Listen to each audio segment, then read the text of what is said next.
all money is God's money, and He has given it in certain places where it's being held to steward. Using God's money to enable vocations. A newly released report illustrates a major impediment to those seeking to join the priesthood or enter religious life. A Catholic organization is taking action to tear down that wall. Why action is needed to help foreign-born priests remain in their parishes in the United States. Family prayers are answered when a major prisoner swap is announced between the U.S., its allies, and Russia. Wrongly detained Americans head home after being held in Russian prisons for years. And his father was one of the most admired journalists in America. We talk to Luke Russert about how his Catholic faith sustained him at his deepest moments of grief. EWTN News in Depth starts now.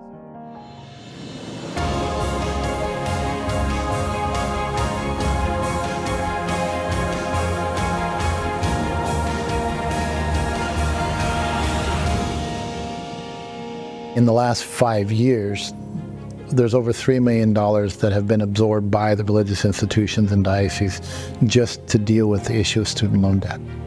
$3 million, that's a lot of money. Religious institutions and dioceses are spending big dollars to help pay off the student loan debts of their priests and religious. That's according to a new first-of-its-kind report exclusively reported by EWTN News.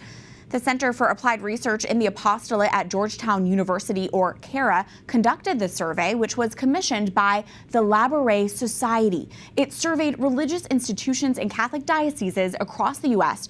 to find out the impact of educational debt on religious and priestly vocations. That impact is profound. I'm Catherine Hadro. Welcome to EWTN News in Depth. Institutes report they are sometimes forced to turn away serious inquiries or ask those interested to delay their application due to educational debt, a serious issue considering the dwindling number of priests in America.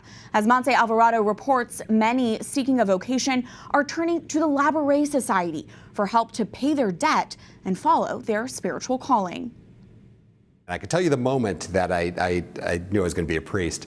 So I was serving Mass here in 4th grade or 5th grade, wherever I was. And we knelt at the side of the altar for the Eucharistic prayer. And at the moment the priest elevated the Blessed Sacrament, I just had this strong feeling, that's going to be me one day. During my 3rd year of medical school, I had a couple of life-changing encounters with Jesus in the Adoration Chapel, in which I heard him loud and clear calling me to become a priest. Called to the priesthood. The journey can be difficult in today's secular society, but one of the greatest roadblocks many face. I had student loan debt. I have all this debt. Some dioceses that have a financial limit for debt allow priests to pay off debts with their stipend. The more fiscally challenged the diocese, the lower the debt threshold amount and the lower the stipend. But most dioceses won't take on a candidate for the seminary if they have significant financial debt. That means that men seeking to become priests are forced to wait for years. So for me, probably around 10 years from now, because I haven't been able to join the seminary yet. I'm conditionally accepted by the Archdiocese of Denver, so I need to mitigate my student loan debt before I can enter the seminary. And it's not just priests. I am seeking to join the Servants of the Lord and the Virgin of Mata, probably like 7 to 9 years from now, God willing, on the process. All religious institutions per canon law require a candidate to be debt-free before they can move forward with formation. Jake Smith, who hopes to become a priest, and Marie Arnold, seeking to take religious vows, aren't alone. According to the CARA report, of the 275 religious institutions and 83 diocesan vocation directors who responded and took part in the survey, some 80% of dioceses have applicants with student loan debt, as well as 70% of religious institutions. Only 10% of those religious institutions have the ability to absorb the debt, so aspirants can enter formation. In hopes of cutting down that wait time, Smith and Arnold are now working with the Labouré Society to learn how to pay off their loans. We deal with individuals that have over $100,000 or more. John Flanagan, the executive director of the Labouré Society, explains the program brings together about 20 to 25 aspirants who work together as a class over a period of 6 months. They collectively raise funds for a common pool. At the end of each class, all the funds raised are awarded out on a merit basis, helping the entire class reach their goal. We've helped over 400 enter into formation. During the process, aspirants reach out to friends, family, associates, and strangers to share their vocation story and ask for them to become benefactors to help mitigate their debt. So that very first ask, I was really nervous. The interaction isn't easy, especially for those who are called to serve, to ask for financial help. It was definitely nerve-wracking, but with the Labouré Society, we get a lot of practice in how to do it. But it's more than simply asking for money. They also ask for prayers. They learn about a benefactor's story, form relationships with them, pray for them, and learn the art of gratitude. These relationships can become lifelong. Throughout the 6 months, aspirants are paired with an accountability partner to journey alongside them. Accountability partners they are a gift during this process. She's like another rock that is like helping me and supporting me along this way and along this journey. We talk once a week, and during these weekly meetings, we talk about how things have been going, the highs and the lows of fundraising. If I'm running into some kind of an obstacle, he's a really good sounding board, and he's really knowledgeable and experienced. An accountability partner can be a layperson who has some expertise in business or finance. It can also be an alumni of the program who has walked in their shoes. Father Scott Barkey, ordained a little more than 2 years ago, is a graduate of Labouré. I took 5 classes, 5 6-month classes, so 2.5 years. Now as an alumni, he assists in being an accountability partner. I experience those ups and downs, and so when they're up, I can encourage them and keep them going. When they're down, and they certainly need encouragement at that point, right? The skills he says he learned are lifelong. As a parish priest, your air conditioning is going to break or your roof is going to leak and you need to fix it. Whether you want to or not, you're going to have to raise money, and whether you like it or not, you're going to have to be able to raise money. The fruits of the program, however, are so much more than financial stewardship. As I believe so strongly that it was a very, very important part of my formation as a priest. Board members tell us that the process helps aspirants in their discernment and leads to a higher retention rate of finishing a vocation. So between 7 and 8 out of 10 stay the course. They go on to final vows or ordination or are currently in process thereof. The typical seminary retention rate is about 50%. So there is something about doing this process that deepens the discernment. A young man or woman, or a man or woman who has disciplined themselves, devoted themselves to the Labouré process, is typically a healthier, more mature, holier vocation. At the end of the day, these aspirants aren't pursuing their vocation for themselves, but for the sake of the church. As time has gone on, I'm really starting to realize that God pays for what he orders. The money is out there, and I am going to be able to enter formation as soon as God wants me to. Montse Alvarado, EWTN News, in depth. Now for more discussion and analysis of the report and the impact of student debt on vocations, we are joined by the Labouré Society's Executive Director, John Flanagan, and Labouré board member and alumna, Sister Josephine Garrett. Thank you both for being here, and thank you both for your work. John, I want to go to you first. What was the greatest key insight you gained from this CARIS study? I mean, what is the impact of educational debt on vocations to religious life in the priesthood? That the debt issue is not going away, and it's growing. 70% of religious institutions are currently facing this issue, 80% of dioceses. And the dollar amounts that we see as an institution continue to rise for the elements that we're helping.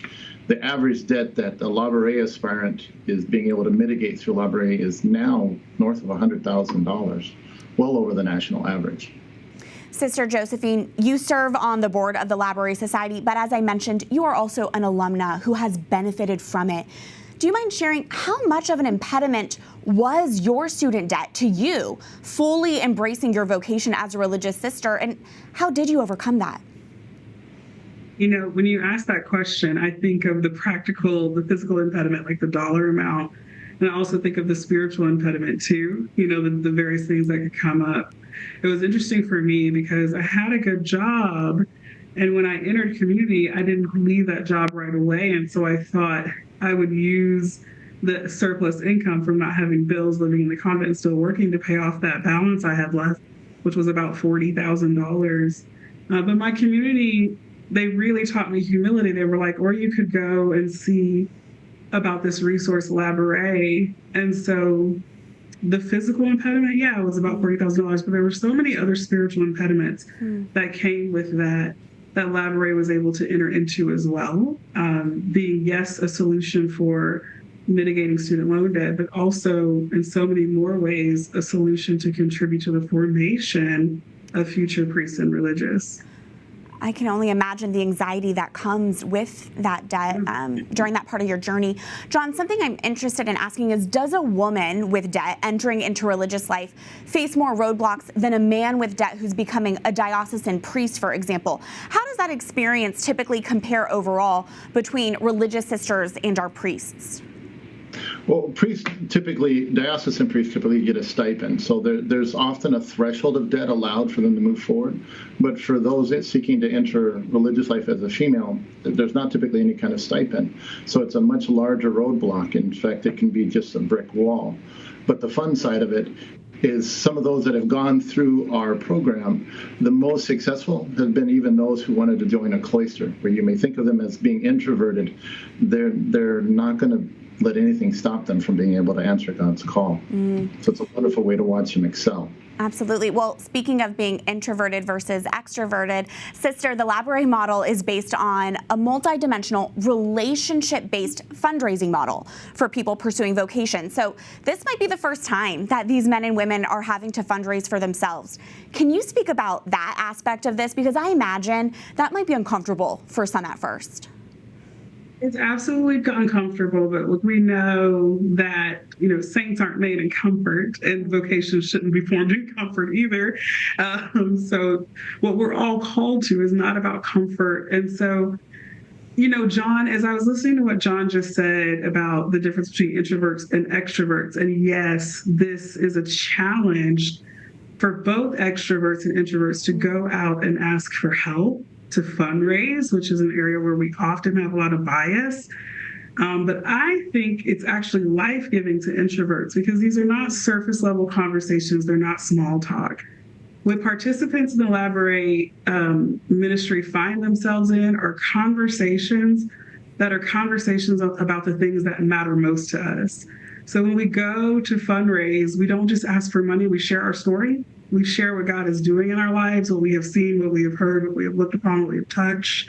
And then we invite the person that we're sitting with, who we are asking for financial support, to share their story with us. And I think those are conversations that introverts tend to be most interested in, which is why I think is one of the reasons we see so much success, even from future women who are called to the cloister, because what they're finding themselves in are the most life-giving conversations for a person, whether you're introverted or extroverted. So this is a relationship-based approach to ministry. It's not just about fundraising, it's about building the kingdom, allowing people to give witness to what God is doing in their life, whether they're called to religious life or not. It's about sharing stories. And it's beautiful to see that people who thought they couldn't do it absolutely can do it when it's for something like the gospel. That's such a great insight because it's so vulnerable, but again, about the most important thing. John, does the reality of student debt that we're discussing, does it disproportionately affect our church's ability to welcome in religious who come from lower levels of income? And are we missing out on priests and religious who come from marginalized communities because of this? I have to think yes. When you start to look at the data from the study, those that are the mission dioceses, those that need external support to just do their daily bread, those dioceses tend to have a threshold that is much higher for be able to accept candidates come in. So they're allowing people with $50,000, $60,000 moving forward. That's hard to do on a $15,000 annual stipend. So you have individuals where they have less money, so they allow more in or try to absorb more of it as a religious institution. They can't. I mean, one study showed that 60% of religious communities don't have their retirement funded. Is it a question of robbing Peter to pay Paul, caring for those you have, or allowing somebody new to come in?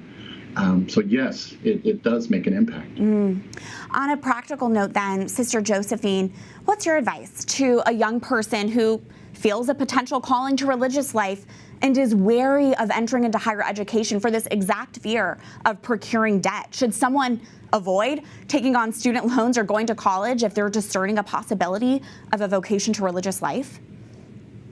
I wouldn't say to avoid going to college. I wouldn't say that. I would say to be mindful in your discernment. If you're already aware of a possible call before entering to college, to just be mindful and discerning and a good steward regarding acquiring student loan debt. But I wouldn't say to people, don't go educate yourselves, because, and John can speak to it, we do have a model that we're going to be rolling out that looks at dioceses' efforts to educate their seminarians and getting ahead of that and helping to fundraise for that. So I wouldn't say don't be educated. I wouldn't say don't educate yourself, but be mindful about acquiring debt, be discerning about acquiring debt, which is something we should always do.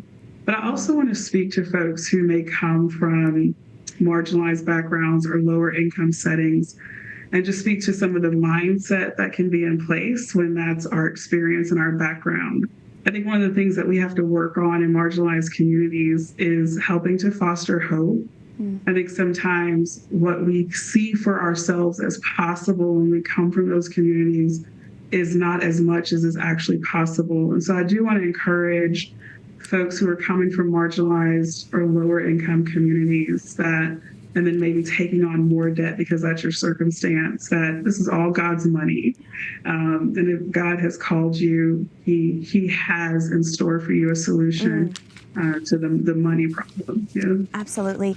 Well, this has been illuminating. John, Sister Josephine, thank you both for this discussion. Thank you. Catherine. Student debt is just one of many potential obstacles facing vocations for people who are trying to follow God's plan for themselves. That report is next on EWTN News in Depth. If we lost all of our international priests today, we would be in a lot of trouble. As the number of priests in America dwindle, a call to action to convince Congress to help missionary priests remain in the U.S. I will never leave the church because at my lowest moment, it was there for me in the most important way.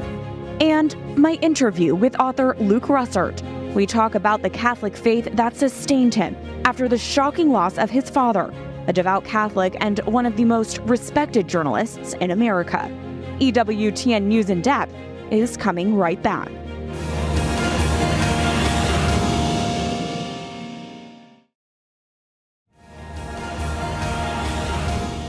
We continue our conversation now about challenges to vocations. We've talked about student loan debt, but with more and more Catholic dioceses in the U.S. relying on foreign-born priests to fulfill their needs in their parishes, we now look at potential stumbling blocks unique to them.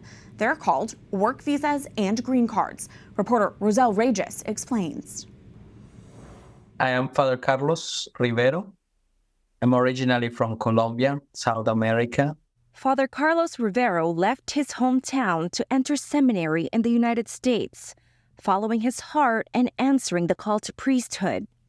He was eventually ordained a priest and incarnated into the Diocese of Savannah in June of 2020. Now I am in one of the biggest communities of parishes of our Diocese of Savannah. It's a community of Sacred Heart in a little town called Warner Robins. Father Rivera was welcomed into Sacred Heart Catholic Church in 2022, and he expected to live out his vocation in the Diocese of Savannah. However, with an unexpected procedural change in how green cards are processed for foreign-born religious workers, he will be forced to leave the country next year. Yeah, that really took me by surprise, and I cannot. I worry about that sometimes. What's going to happen with my community here? To welcome a priest from another country, the diocese must file for one of two visas: the Temporary Religious Worker Visa, or R1, or the Special Immigrant Religious Worker Visa, EB4. If they seek permanent residency in the United States, they would have to get an EB4 visa. Until April of last year, the path to a green card was straightforward and seamless. However, the U.S. State Department recently revealed that for years it had been placing in the wrong line tens of thousands of applications for neglected or abused minors from Guatemala, Honduras, and El Salvador, and would now start adding those to the general queue with the clergy. According to the USCCB, there are now about 155,000 people in line for an EB4 visa, creating a severe and sudden backlog. A priest applying for a green card today will be forced to wait an estimated 15 years before a resident visa becomes available to him.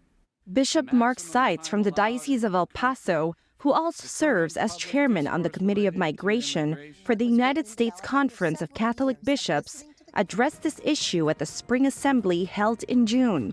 This means that the same priest would need to come on 3 separate R1 visas with at least 1 year in between under current regulations before receiving his green card. This is simply not sustainable for our ministries, and it is especially devastating for parishes that will be left without a pastor. Echoing Bishop Seitz, Father Rivero says a year away from his parish community is too long. I'm going to be able to keep working with these processes, that I have with some parishioners, some spiritual direction, some people that I'm helping and working with them because they're getting sacraments, because they're planning to be married the next year. For the summer next year. I don't even know if I'll be here next summer. Father Rivero is only one of many foreign-born religious workers in the United States facing this dilemma. On the West Coast, the Archdiocese of San Francisco is set to lose 5 priests in the next couple of years. The challenge is to continue to meet the pastoral needs of a very dynamic archdiocese. Father Tom Martin is the Associate Vicar for Clergy for the Archdiocese. While he worked with many seminarians, the abrupt change in visa rules has also affected him directly. Father Tom, who also serves as pastor for St. Pius Church in Redwood City, California, says he recently lost a good priest who was doing great things in his parish. It's impacted us, in ways that we couldn't have anticipated. So in an area where we have a growing number of Spanish-speaking Catholics, having someone like Father Edgardo just really helps to meet an incredible need.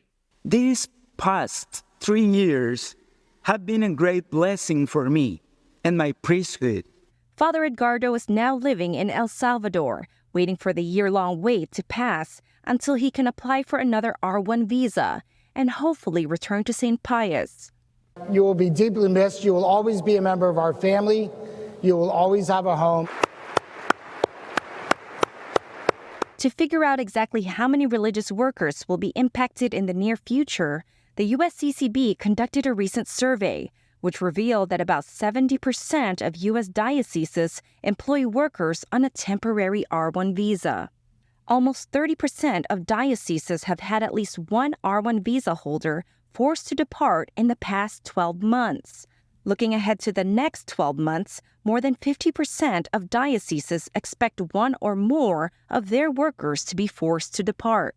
This confirms what we thought to be the case, which is that this is an increasingly prevalent issue that dioceses are facing, and unfortunately, it's only going to worsen with time. David Spicer is the Assistant Director of Policy for Migration and Refugee Services at the USCCB.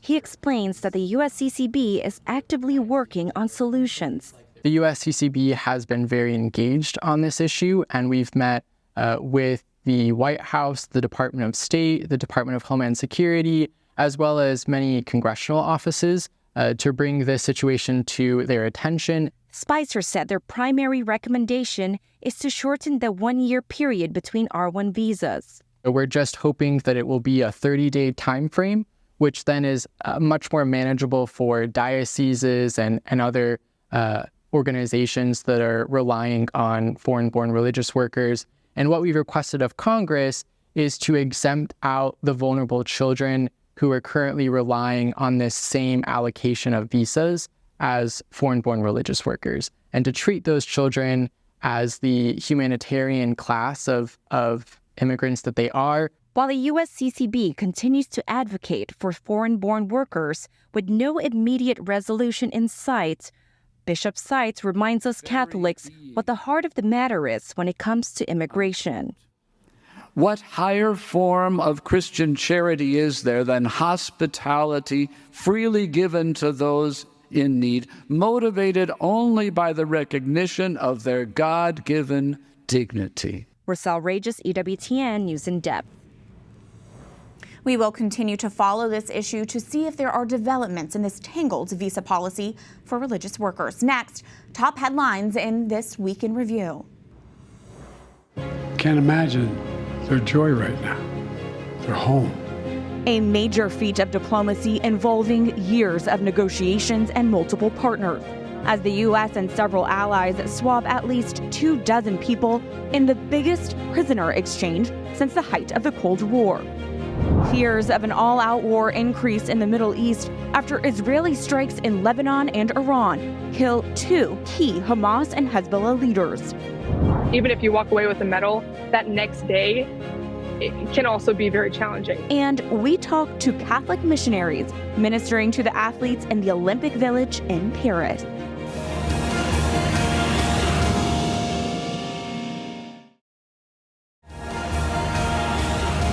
I spent a lot of time with the families of Evan and Paul and Alsu, and most of the time, as you can imagine, those are tough conversations, but not today. Today,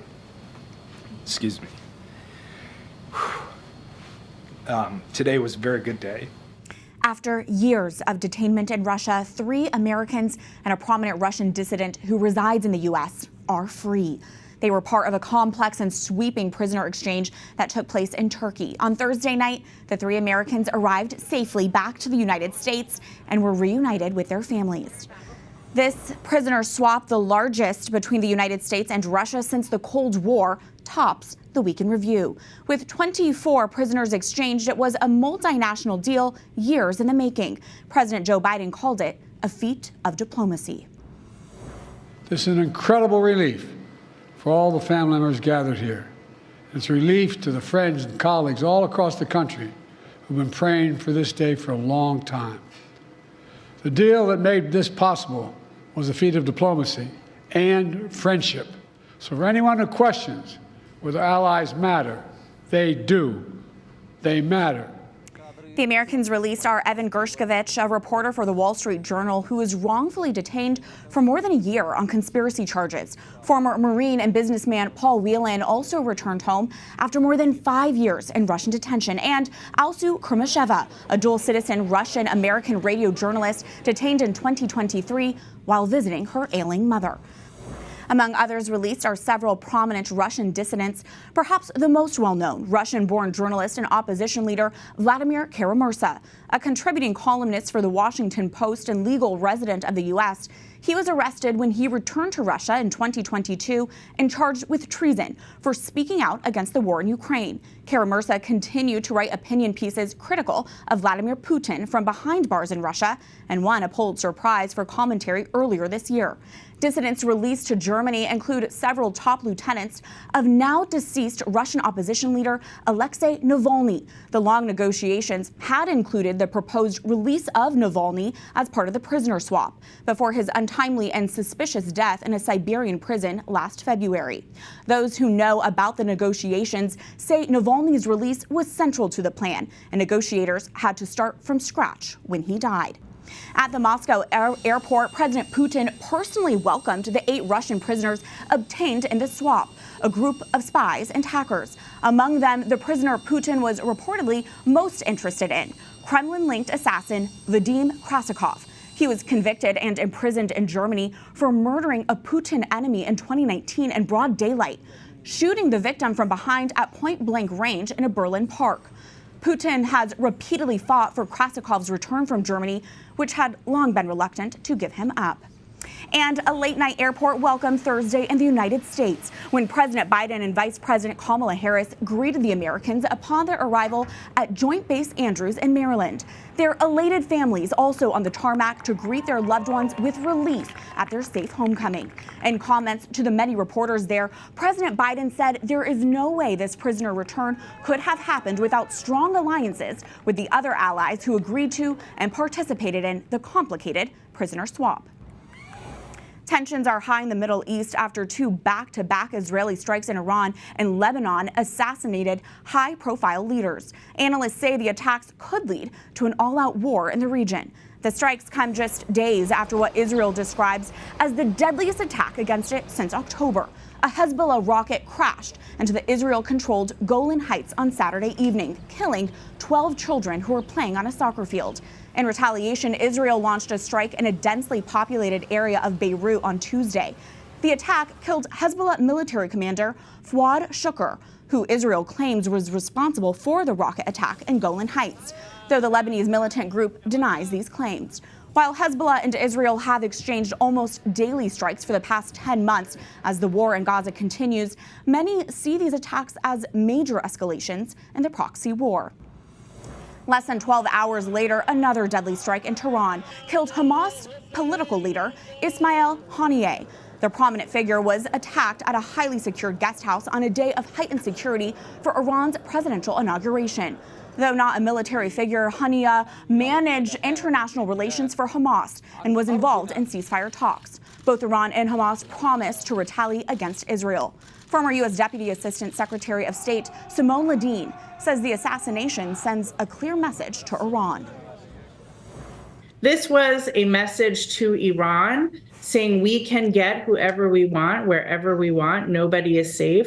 Iran has been ratcheting up the pressure since on Israel through its proxies in Yemen, in Lebanon, and now Israel has taken very decisive action, not just in Gaza, but as we've seen in the region, to let everybody know, and especially Iran, we are prepared to address all of these threats.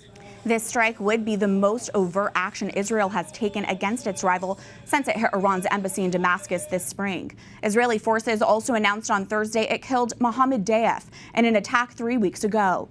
He served as commander of Hamas's military wing. Widespread and deadly protests marked Venezuela's presidential election this week after socialist incumbent Nicolas Maduro declared victory on Sunday night. The president's announced win has been marred by numerous allegations of fraud by both the nation's opposition party and a growing list of global leaders, including the United States, which said in a statement that Maduro's loss is clear. In response, Maduro has asked the Venezuelan Supreme Court to run an audit on the vote. But opposition leaders worry the high court's close ties to the president will impact its results. If Maduro's win stands, he will serve another 6-year term as president, a role he's held since 2013. Though his popularity has dwindled as a result of Venezuela's economic crisis, mass migration, and deteriorating relations with the West.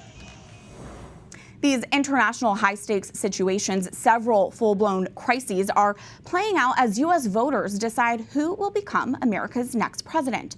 The biggest headline for former President Donald Trump this week involved his appearance at the annual meeting of the National Association of Black Journalists on Wednesday, in which he answered some tough questions with a question of his own. Injecting race into the campaign, he asked whether Vice President Harris was really black or whether she was Indian, suggesting she was leaning on her black heritage now for political expediency. Speaking later that day, Harris chose not to directly respond, instead calling the remark divisive and disrespectful. She said the American people deserve better. In the meantime, on Thursday, delegates to the Democratic National Convention began online voting for the party's nominee. Within one day, Friday, she had officially secured the nomination. Harris is expected to name her vice presidential running mate before launching a tour of 7 battleground states next Tuesday. An issue we know will be a focal point in the election, abortion. This week, Iowa's pro-life law went into effect after overcoming legal challenges at the state Supreme Court last month. The law protects life at 6 weeks of gestation, around the time a heartbeat can be detected. Iowa is now the 22nd state to protect unborn life after the overturn of Roe v. Wade in 2022. So what we need to do is vote, because I'm going to tell you something. When I am president of the United States, I will sign into law the protections for reproductive freedom. So let's get this done. Vice President Harris decried the Iowa law in a new video, calling it a, quote, Trump abortion ban. This week, her campaign launched what it called a Fight for Reproductive Freedom effort, which included numerous events in battleground states. Acting head of the Secret Service, Ronald Rowe, answered questions from lawmakers on Capitol Hill this week about the assassination attempt of Donald Trump. He expressed shame that neither local nor Secret Service personnel were watching the roof where a gunman fired shots at the former president. Why was the assailant not seen? When we were told that building was going to be covered, that there had been a face-to-face that afternoon, that our team leads met. This was the view. These were discussions that were had between the Pittsburgh field office, the local counterparts, and everyone supporting that visit that day. And that's why when I laid in that position, I could not, and I will not, and I cannot understand why there was not better coverage, or at least somebody looking at that roof line when that's where they were posted. It was the most detailed account yet of the shooting that left one attendee dead and others injured on July 13th. Rowe testified that local law enforcement who spotted the gunman on the unmanned roof before the shooting failed to communicate the threat to his agency. He told lawmakers about numerous steps the Secret Service has taken to enhance protection since the attempt, including expanded use of drones and improved communication with local law enforcement. Rowe struck a more forceful tone than his predecessor, Kimberly Cheadle, who resigned last week after a similar hearing. But he still faces pressure from lawmakers to fire those responsible for the security failure.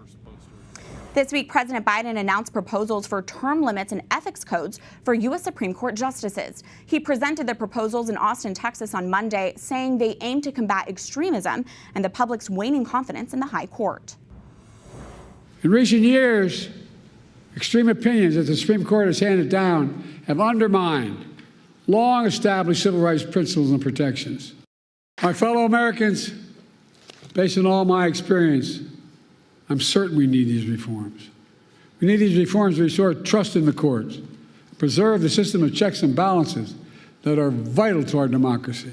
Biden proposed 18-year term limits for the justices, with a new justice appointed every 2 years. He also called for a new code of ethics, requiring judges to disclose major gifts, refrain from political activity, and recuse themselves from cases when they or their spouse have a conflict of interest. And he once again asked Congress to reverse the Supreme Court's landmark ruling on presidential immunity.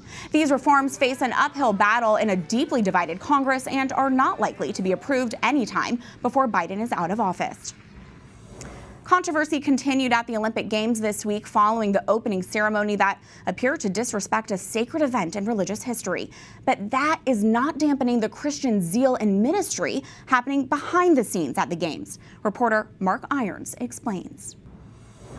Each passing day of the Olympics offers someone recognition, a chance to be in the spotlight. Well, if God wants to be glorified at an event on this scale, why would we as Christians not think the enemy is going to be trying to stir the pot and trying to put himself also in the spotlight? For many Christians, the start of the 2024 Paris Games brought anger and frustration and an abundance of attention, headlines, and reaction after faith was seemingly mocked in the opening ceremony when Da Vinci's Last Supper scene with Christ surrounded by his apostles appeared to be replicated with a drag queen fashion show. But if the spotlight only remains on that, Emily Freilich, a Christian and 2024 Olympian rowing for Team USA, says the greater truth won't have room to shine.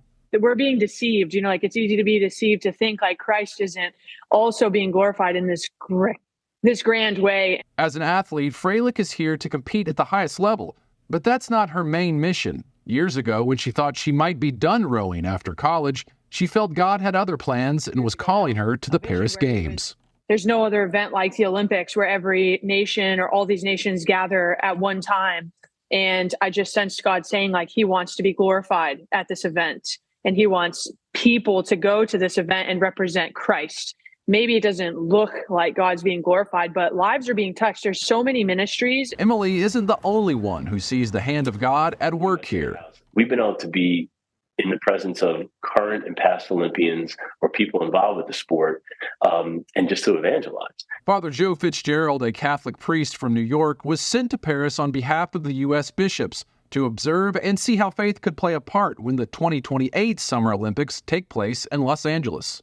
Simultaneously, as these 2024 games go on, the Archdiocese of Paris is hosting what it calls the Holy Games, offering the international crowds throughout the city a chance to connect with faith through sport, visit local parishes, receive the sacraments, and serve others.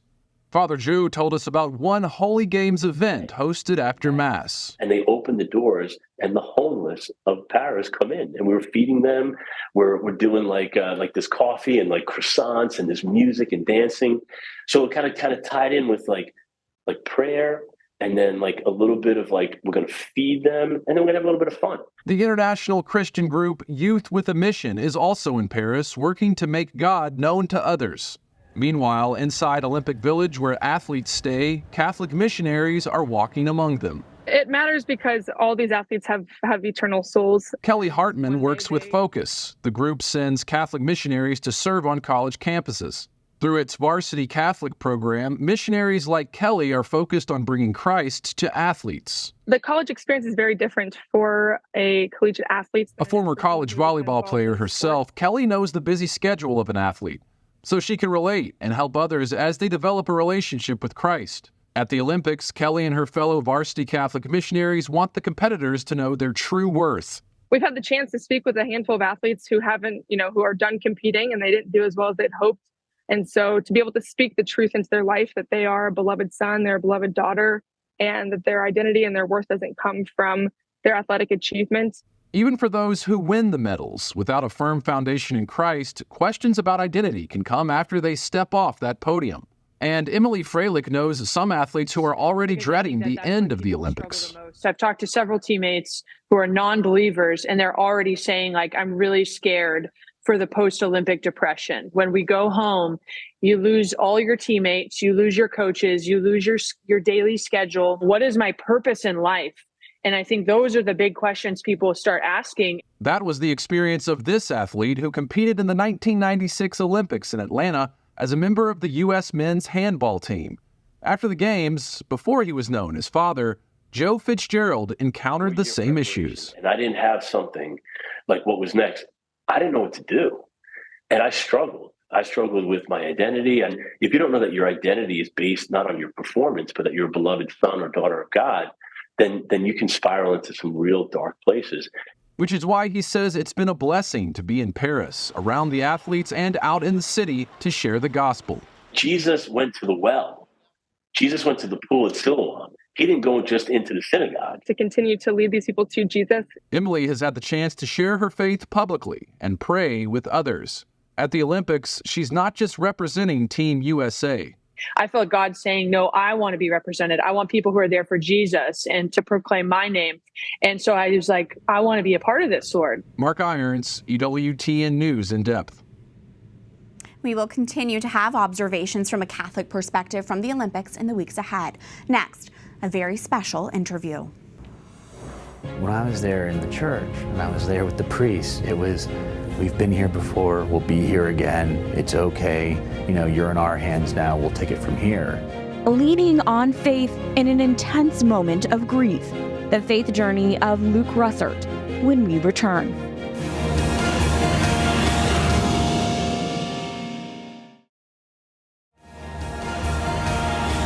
To accept faith, we have to resign ourselves as mortals to the fact that we are just a small part of a grand design. Well, my dad may have been a small part of God's grand design, but he was such a big presence here on this earth.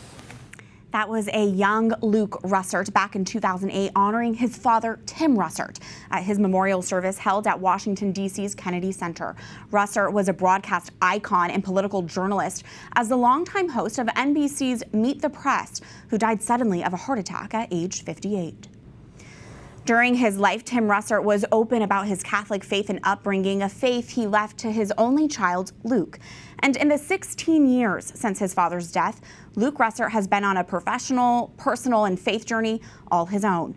He followed in his father's footsteps to become an Emmy Award-winning political journalist for NBC News, before setting off on a 3-year journey across 6 continents to better discover his identity and to finally confront the pain of losing his father.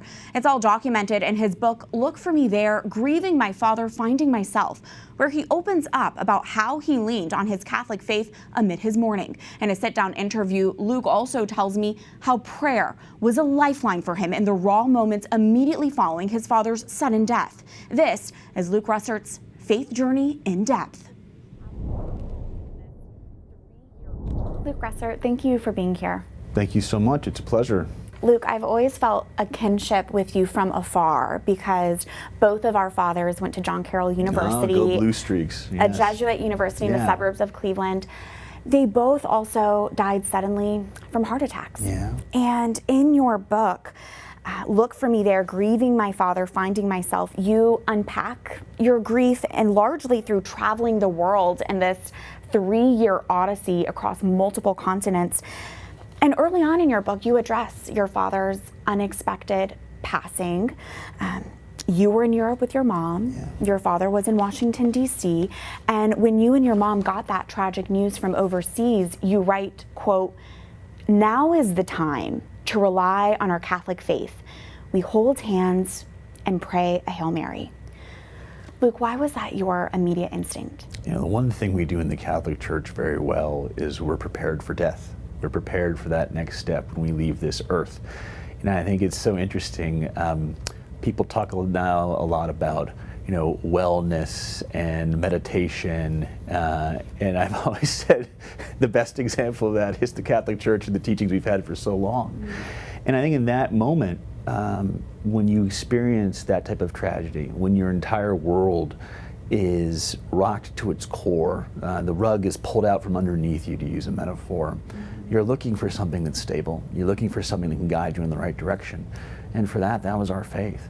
The single belief that, you know, you're so fortunate for the time you had with that loved one, but pray and they're in a better place and they're looking out for you, and ultimately they're at the place where we all want to be. And I think we came to that place, and also just such a community in the church, which I think is so needed now more than ever. You know, we see community fraying around the country, whether you're left or right. People are desperate for more of a sense of community.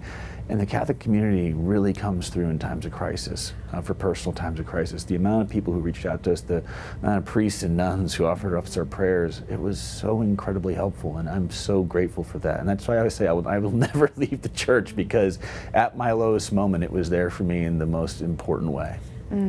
I was struck by the fact that your last family trip together and your last family photo was at the Vatican. Yeah. And then your father passed 2 days later. I mean, can you speak about how your father's Catholic faith shaped him and who he was?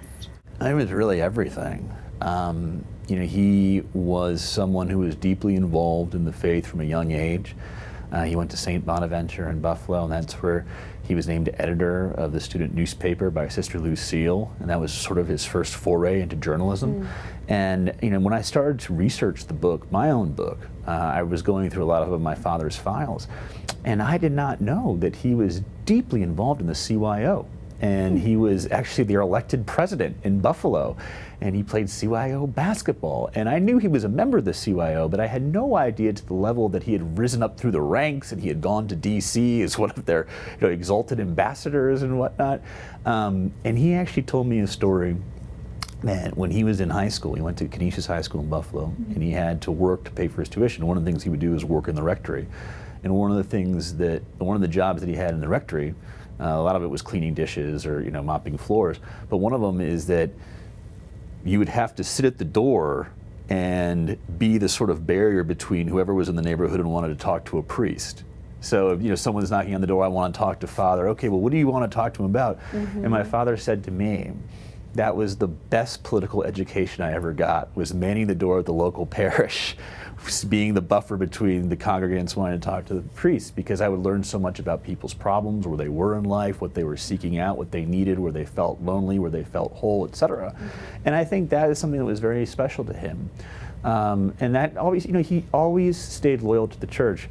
The story that we always tell, my mom, when she had me, I was a big baby. I was 9 pounds, 13 ounces. And they had to do a cesarean section. And those are complicated. And my father went to the chapel near the hospital in New York where I was born, and he made a pledge to the Virgin Mary that if I was born healthy, he would never miss Mass for the rest of his life. And he honored that pledge, which is, when you think about all the travel he had to do, how busy he was. Especially on Sundays. Especially on Sundays. He was a big fan of that Saturday vigil. I can imagine. But it speaks. I think it speaks volumes. And he always honored that commitment, and he passed it on to me, and I'm so grateful for it. That's really beautiful. You, in your book, you openly grapple with your identity and your purpose and living up to expectations and legacy that comes with having two prominent parents, Tim Russert and journalist Maureen Orth. If it's not too personal, Luke, I'd be interested in hearing in your prayer journey how you have come to find your identity and your purpose, not so much as an earthly son, but as a son of the Father. That's really it's a good question. I think we all sort of struggle with that existential question, right? Who are we? Why are we here? What is our purpose? And in the Catholic faith, your purpose is something that is very much explored. I think from a young age, we're always taught that we're men and women for others. What are you doing here on this earth just to not take up space, but actually giving back or moving something forward in a positive way? And I think for me, especially born into great privilege, which privilege my parents did not have. I was the first member of my family to have it.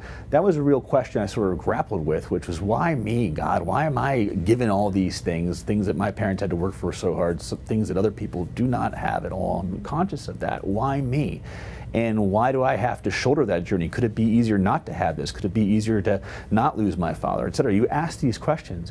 But what I was very blessed by is, over the course of a lot of meditation, of a lot of prayer, was getting to a place of that you yourself are equipped for this. There's a reason why you are here. There's a reason why you were put in these situations, and there's a reason why you can be helpful to the world. And it all came together for me, actually, at the Church of the Holy Sepulchre. I write about it in my book, Praying in the Tomb of Christ, asking this question, why me, why me? And I said, no, he heard you. You go forward and you be perceptive of things. And that was something that I think I had missed up to that point, was that I was not as perceptive of things as I could have been. And that is where I really felt the power of prayer, and I felt the power of our Lord, was this idea that you don't necessarily have to have it all figured out right away, but you need to be aware. You need to feel that grace. You need to feel that faith formation and be aware. And if you're aware, the rest takes care of itself. Luke, what role does gratitude have in your life today when it comes to, frankly, combating resentment and processing grief? I think it's so important to be a glass half full person. We're very fortunate just to be born. I always tell people that's you're already one step ahead that you were born. Then I think when you think, especially the United States, you're afforded the freedoms that we have here, to be grateful for that. Yeah. But I also think in the context of loss, it's very easy to become angry. It's very easy to become bitter. It's very easy to have grievance towards your faith or others. Why me? Why do I have to go through this? But when you take a step back and you think about, okay, even in my darkest times, I am so blessed. Even in my darkest times, I can find that light. It's very powerful. And that's a force that I think can really carry people. And I think, unfortunately, now we live in a society where everybody is a critic, where you have an entire industry based upon reviews and how I feel. And it's at some point you just got to go, people are trying their best, and give them the benefit of the doubt, and look for the things in life that make you happy, and look for the things in life that ultimately say, we're all in this together, and let's go forward in peace. to love and serve. Luke Russert, thank you so much. Thank you so much for having me. There's much more to my conversation with Luke Russert, including how he strives to live up to his namesake, St. Luke, and his take on some top current events. You can watch the full interview on the EWTN YouTube page. We'll be back in a moment.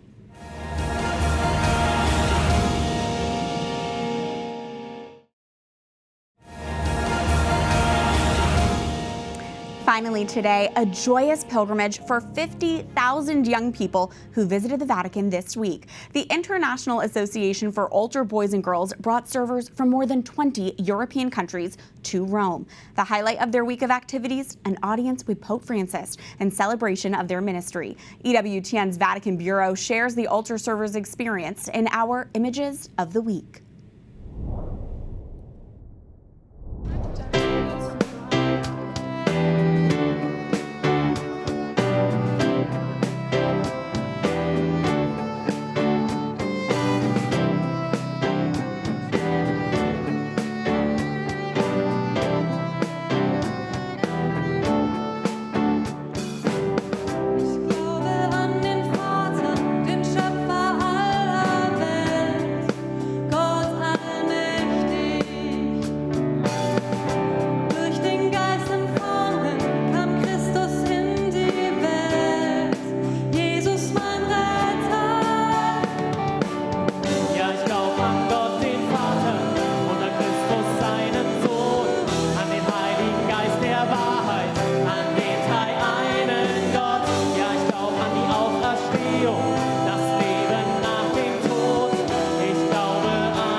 This week. I'm Catherine Hadro. Thank you for joining us. We hope to see you again, same time next week for another edition of EWTN News in Depth.